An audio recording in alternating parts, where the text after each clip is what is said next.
Hello viewers, எல்லோரும் எப்படி இருக்கீங்க? நல்லா இருக்கீங்களா? இந்த காணொளியில் நம்ம எதை பற்றி பார்க்க போகிறோன்னா, தற்கொலை. எதுக்காக நம்ம தற்கொலை செஞ்சுக்கணும், நம்ம வந்து தற்கொலையை செய்யக்கூடாது. அதாவது தற்கொலைன்ற பார்ட்டை பற்றி தான் இப்போ வந்து பார்க்க போகிறோம், சரிங்களா? எனக்குமே வந்துட்டு சூசைட் பண்ண ஒரு அனுபவம் இருக்குது. 2 டைம்ஸ் வந்து ட்ரை பண்ணியிருக்கேன். ஃபஸ்ட் டைம் வந்து ஹாஸ்டலில் இருக்கும்போது வந்து ட்ரை பண்ணியிருக்கேன். அப்போ வந்து எப்படின்னா ஃபுல் மாத்திரை எல்லாத்தையும் போட்டேன். ஃபுல்லாக ஒரு 30 மாத்திரை இருக்கும். அப்போதைக்கு வந்துட்டு அந்த 30 மாத்திரையை வந்து ஒரே டைமில் வந்து போட்டேன். ஸோ வந்து அதுக்கப்புறம் கொஞ்ச நேரம் ஒரு 1/2 மணி நேரம் 1 மணி நேரத்துக்கு அப்புறம் எனக்கு கான்ஷியஸே சுத்தமாக இல்லாமல் போச்சு. ஸோ அதுக்கப்புறமேட்டு வந்து கொடைக்கானல் வந்து வெனாலன் ஆஸ்பத்திரி இருக்குது, அங்கே போனோம். அங்கே போகவும் ஐசியூவில் வச்சு அப்புறம் ரெக்கவர் பண்ணி சரி பண்ணி கொண்டு வந்துட்டாங்க. ஸோ அப்புறம் இன்னொரு தடவை வந்து எங்கன்னா எங்கள் வீட்டில், ஒரு தடவை ஹாஸ்டலில், ஒரு தடவை வந்து எங்கள் வீட்டில் வந்து எப்படி தற்கொலை பண்ண முயற்சி பண்ணேன் அப்படின்னா, 32 அடி வந்து கிணறு இருக்குது, அதுக்குள்ளே வந்து விழுந்துட்டேன். நான் விழுக போகிறதுக்கு முதல் நாள் வந்து தண்ணி இருக்கா அப்படின்னு பார்க்கறதுக்கு கல்லை விட்டு இருந்துச்சேன். சரி, ஓகே, சவுண்டு கேட்கும், சரி தண்ணி இருக்குது அப்படின்னு நானும் குதிச்சிட்டேன். அப்புறம் என்னாச்சு அப்படின்னா, ரொம்ப இருட்டு, நைட்டு 2 மணிக்கு போய் விழுந்துட்டேன். அப்போ வந்து என்ன ஆச்சுன்னா, அம்மா வந்து இதை தேடி இருக்காங்க, எங்கடா பிள்ளையை காணோம் அப்படின்னு சொல்லிட்டு. அப்புறம் எங்கேயோ சத்தம் கேட்குது அப்படின்ட்டு அப்புறம் தோட்டத்து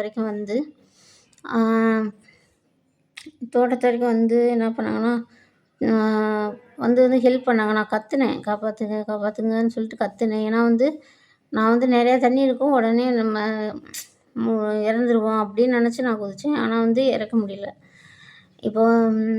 ஆனால் அப்புறம் வந்து என்னாச்சுன்னா, ஒரு கட்டில் எடுத்துகிட்டு வந்து கிணத்துக்குள்ளே விட்டு இறக்கி அந்த கட்டில் மேலே என்னை படுக்க வச்சு அப்படியே மேலே தூக்கிட்டு வந்து போட்டு, எங்கள் அப்பா வந்து அப்படியே தோட்டத்துலேருந்து வீடு வரைக்கும் நடந்தே கொண்டு வந்தார். இதை வந்து நான் எதுக்காக சொல்கிறேன்னா, ஒருவேளை நான் வந்து நினைக்கிறேன், ஒரு சில சைடு எஃபெக்ட்ஸ் வந்து இருக்குது. அதாவது இந்த சூசைட் பண்ணனாலையா என்னன்னு தெரியலை, சூசைட் பண்ண ட்ரை பண்ணனாலையா என்னன்னு தெரியலை. அதாவது வந்து கர்ப்பப்பை வந்து ஒரு பக்கம் அடைப்பு இருக்குது அப்படின்னு சொல்கிறாங்க. இப்போ லெஃப்ட் ஹேண்ட் சைடு வந்து ஒரு அடைப்பு இருக்குது அப்படின்னு சொல்கிறாங்க. அது மட்டும் இல்லாமல் இப்போ கொஞ்ச நாளாக வந்து எனக்கு ரைட் சைடு உள்ள ப்ரெஸ்ட்டு வந்து ரொம்ப வலியாகவே இருக்குது சைடில். ஸோ அதுக்கப்புறம் வந்து இன்னொரு விளைவு என்னென்னா, 1 வருஷத்துக்கு ஒரு தடவை கரெக்டாக கார்த்திகை மாதம் வந்துட்டாலே எனக்கு வந்து அந்த கிடினஸ், நாசியா வந்து கண்டிப்பாக வந்துடும்.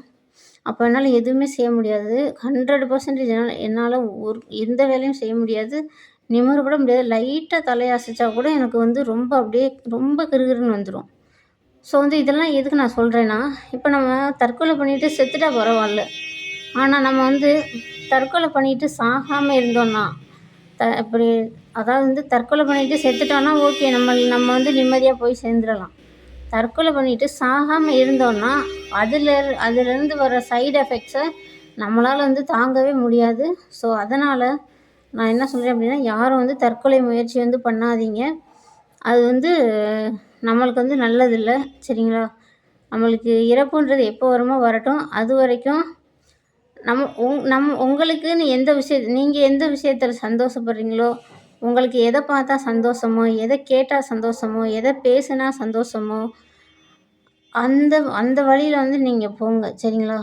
நீங்கள் எப்படி நடந்துக்கிட்டால் நீங்கள் சந்தோஷப்படுவீங்களோ, அதாவது ஒரு புது ட்ரெஸ் உடுத்துறதா இருக்கலாம், சம்திங் வேறு ஏதாவது ஒரு ட்ராயிங்காக இருக்கலாம், ஒரு ஆர்ட் சம்மந்தப்பட்ட எதுவாக வேணாலும் கலைகள் வந்து கலைகள் 64 இருக்குது. ஸோ வந்து அந்த ஆயக்கலைகள் 64ல் ஏதோ ஒரு கலையை வந்து நீங்கள் தெரிஞ்சுக்கணும்னு ஆசைப்பட்டாலோ, ஒரு சிலர் வந்து புதுசாக ஏதாவது கற்றுக்கிறோன்னு ஆசைப்படுவாங்க.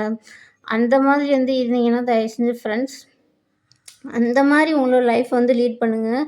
அதை விட்டுட்டு வந்து தற்கொலை பண்ணிக்கிறேன், இவன் என் கூட பேசலை, அவன் என் கூட பேசலை, இவன் என் கூட பேசலை, அவன் என் கூட பேசலை.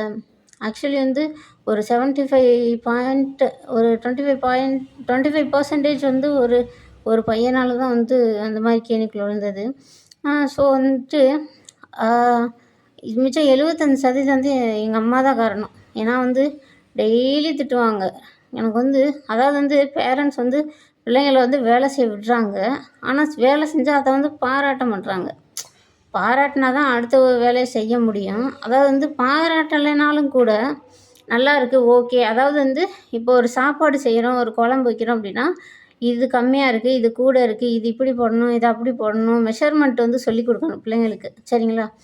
அதை விட்டுட்டு என்ன பண்ணுவாங்கன்னா, எங்கள் அம்மா வந்து மெஷர்மெண்ட்லாம் எனக்கு வந்து சொல்லிக் கொடுக்க மாட்டாங்க. ஆனால் எங்கள் அம்மா சமைக்கிறத பார்த்துருக்கேன். அப்பா வந்து கொத்தனார் வேலைக்கு தான் போகிறாரு. ஸோ வந்துட்டு இதில் வந்து என்ன அப்படின்னா, இதில் வந்து என்ன அப்படின்னா அவங்க வந்து என்ன சொல்கிறாங்க, எங்கள் அம்மா வந்து என்கிட்ட சொல்லிகிட்டே இருப்பாங்க, இந்த டெய்லி சோறாக்கு குழம்பு வை, ஒரு பாத்திரம் விளக்கு செய்யுன்னு சொல்லிடுவாங்க. சின்ன சின்ன வேலையெல்லாம் ஒன்றும் பெரிய பிரச்சனை இல்லை. சோறாக்கு குழம்பு வைக்கிறதுலாம் ஒரு பெரிய பிரச்சனையும் இல்லை. ஆனால் வந்து எனக்கு என்னன்னா, அதை வந்து நான் வைக்கிற குழம்பையும் சோத்தையும் டெய்லி வந்து ஒரு நாள் வந்து இது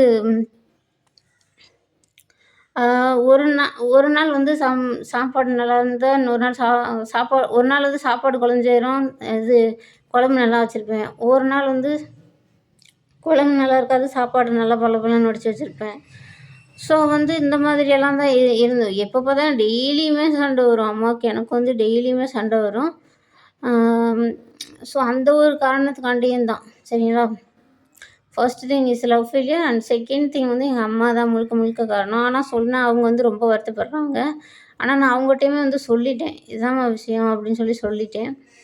சரிங்களா ஃப்ரெண்ட்ஸ்? அதனால் நீங்கள் வந்துட்டு பாருங்கள், ஒரு சின்ன சின்ன விஷயத்துக்கெலாம் வந்து தற்கொலை பண்ணிக்கிறேன், செய்கிறேன் அப்படின்னு யாருமே எந்த முடிவும் எடுக்கக்கூடாது. அதாவது வந்து கடவுள் நம்மளை படைச்சிருக்காருன்னா, இயற்கை நம்மளை வந்து படைச்சிருக்குது அப்படின்னா நம்ம என்ன செய்யணும், அதை வந்து சரியாக பயன்படுத்தணும். இப்போ கடவுள் வந்து உங்கள்கிட்ட ஒரு ஆயுதம் தர்றாரு அப்படின்னா, அதை வந்து சரியாக உங்களுடைய பாதுகாப்புக்காக பயன்படுத்தணுமே தவிர, அதை விட்டுட்டு அடுத்தவங்களோட நிம்மதியை கெடுக்கிறதுக்காகவோ, அடுத்தவங்கள கொலை பண்ணுறதுக்காகவோ அந்த ஆயுதத்தை யூஸ் பண்ணக்கூடாது. ஃபஸ்ட்டு நம்ம எப்படி பாதுகாக்கிறது அப்படின்ற ஒரு விஷயத்துக்கு தான் அந்த கடவுள் தந்த ஆயுதத்தை நம்ம வந்து பயன்படுத்தணும். அந்த ஆயுதம் வேறு எதுவும் இல்லை, அறிவு தான். நம்மளோட அறிவையும் சிந்தனையும் நல்ல முறையாக வச்சுக்கிட்டு நல்ல முறையாக பயன்படுத்தணும். அப்போ தான் நம்ம வாழ்க்கையில் வந்து முன்னேற முடியும். இந்த தற்கொலைன்ற வார்த்தையே வந்து எங்கேயும் தற்கொலைன்ற வார்த்தையே வந்து இனிமேல் எங்கேயும் இல்லாமல் இருந்துச்சுன்னா வந்து ரொம்ப நல்லாயிருக்கும். அப்படின்ற வார்த்தையை யார் யூஸ் பண்ணாமல் இருந்தாங்கன்னா ரொம்ப ரொம்ப நல்லாயிருக்கும். ஃப்ரெண்ட்ஸ், என்னுடைய சொந்த அனுபவங்களை உங்களுக்கான வாழ்க்கை பாடமாக மாற்றி உங்களை நல்வழிப்படுத்த முயற்சிக்கிறேன். நன்றி, வணக்கம்.